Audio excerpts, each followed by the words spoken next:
अस्सलाम वालेकुम K92 news के साथ मैं हूं मोहम्मद अरसलान। और सबसे पहले आपको अपडेट देंगे रुझान से।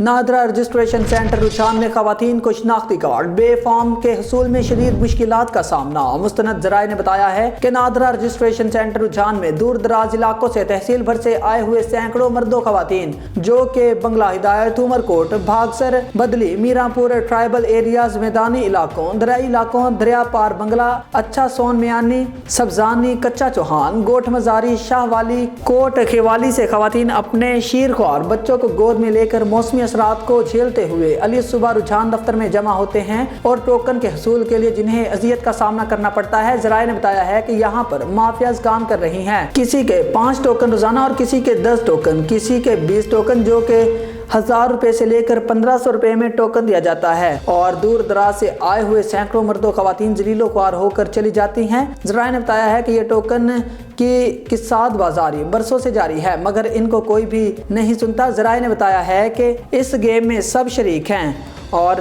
अक्सर लोग एक माह से चक्कर काट रहे हैं। जराए ने बताया है कि दफ्तर में माफियाज काम कर रहे हैं, बगैर 1000 रुपए के किसी का काम नहीं होता। गरीब लोग शाम को घर चले जाते हैं, फिर बिलानागा आते जाते जलीलो ख्वार होते रहते हैं। जराए का कहना है कि अरबाब इख्तियार मेरे जराए पर इक्तिफा ना करे बल्कि मेरे जराए के नताइज बरामद करने के लिए खुफिया सोर्सेज के जरिए मालूमात लें तो सब सामने आ जाएगा। इस सूरत को भांपने और माफियाज का भेद जानने का खुफिया प्लान तैयार करके इन माफियाज को बेनकाब करने के लिए अपना अहम किरदार अदा करे ताकि हमें तमन मजारी रुझान तहसील भर में दूर दराज से आए हुए मर्दों खवातीन को माफियाज की अजियत से बचाया जा सके और माफियाज को कैफरे किरदार तक पहुंचाया जा सके। नादरा रजिस्ट्रेशन के आला अथॉरिटी डायरेक्टर जनरल लाहौर से गुजारिश है कि रुझान में माफियाज के बारे में आम आदमी, शहरी, देही इलाकों के लोग इनसे कैमरा में बयानात लें और माफियाज के खिलाफ तहकीकात के बाद कार्रवाई करने के लिए रुझान की अवाम, समाजी, देही, शहरी हलकों की जानिब से मुतालबा किया गया है।